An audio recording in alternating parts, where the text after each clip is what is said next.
En su iglesia ya no cabía una aguja y los fieles que pugnaban por entrar se enzarzaban en agrias disputas antes de cada Eucaristía. Y por eso el obispo Gregorio Taumaturgo,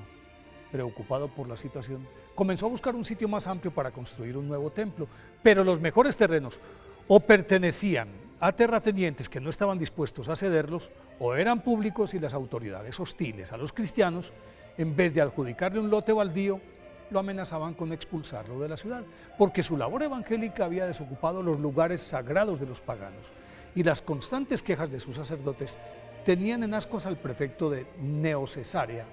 que no se atrevía a tomar cartas en el asunto por temor a una insurrección popular. Pero dadas las circunstancias, intrigó a más no poder para que nadie le diera un palmo de tierra,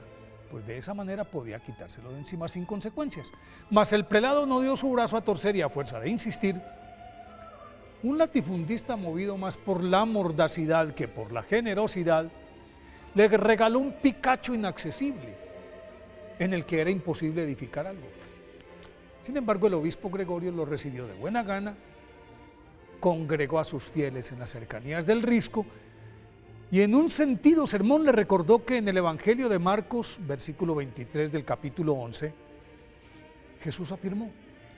os aseguro que el que sin dudar interiormente lo más mínimo, sino creyendo que se cumplirán sus palabras, diga a ese monte, quítate de ahí y échate al mar, lo alcanzará. A continuación oró fervorosamente y le ordenó al pico que se abajara. Inmediatamente un temblor de tierra derrumbó la cresta y quedó la explanada perfecta, en la que posteriormente construyó su anhelada iglesia. Ese día, los únicos que no se convirtieron fueron el prefecto y su plana mayor. Teodoro, nacido aproximadamente en el 213 en Neocesarea del Ponto, en la actual Turquía,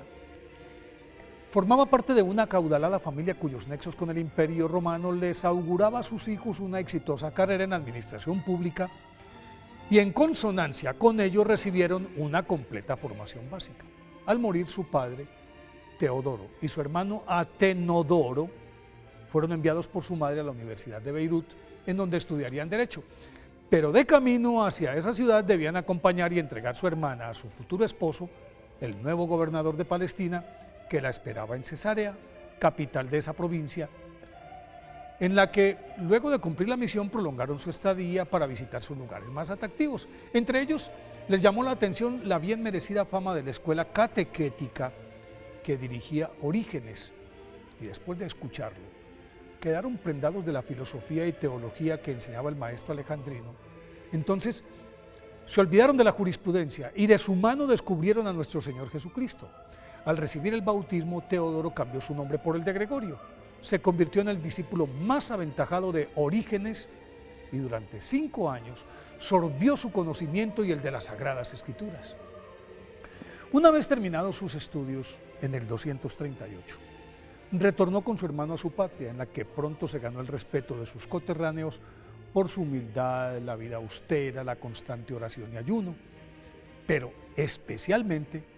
porque de su carisma se desprendían milagros a granel, y esa condición fue determinante para que se le apodara Gregorio el Taumaturgo, o sea, el hacedor de milagros. Y Fedimo, el obispo de Arnasca, lo consagró justo por esa circunstancia como el primer obispo de Neocesarea. A pesar de que esa ciudad era populosa, porque allí convergían varios caminos por los que llegaban comerciantes de todo el imperio que mezclaban sus culturas y religiones paganas, San Gregorio Taumaturgo, con su celo apostólico, la elocuencia de su palabra, su abnegado compromiso con los pobres y sus constantes milagros, fue en esa época en la que el Picacho se derrumbó y así pudo construir su iglesia soñada. Bautizó a la mayoría de sus habitantes y de hecho, Neocesarea del Ponto se convirtió en una floreciente comunidad cristiana a la que acudían fieles de todas partes para buscar su consejo, sanar sus cuerpos mediante curas milagrosas y sus almas con el bálsamo de sus predicaciones. Precisamente por su santidad y popularidad, San Gregorio Taumaturgo fue objeto del acoso constante de las autoridades romanas. Pero sus enemigos fallaban siempre a la hora de su aprehensión, como ocurrió cuando el emperador Decio desató una cruel persecución contra los cristianos en el año 250, y un espía de los persecutores denunció que San Gregorio Taumaturgo estaba escondido en un bosque en el que fue buscado palmo a palmo, y aunque pasaron por su lado no pudieron encontrarlo, a pesar de que el delator sí lo veía y se lo señalaba. En esos vaivenes continuó su apostolado hasta que, después de realizar, poco antes de morir en el año 270, un censo sobre cuántos paganos quedaban en su diócesis y enterarse de que eran apenas 17, San Gregorio Taumaturgo exclamó satisfecho: es el mismo número de creyentes que encontré al llegar. Unos días más tarde falleció, rodeado de sus fieles que lo lloraron profundamente y con el beneplácito de sus perseguidores, claro, porque su deceso al fin se los quitó de encima. Por eso hoy, 29 de noviembre, día de su festividad, pidámosle a San Gregorio Taumaturgo que nos enseñe a tener la fe que mueve montañas.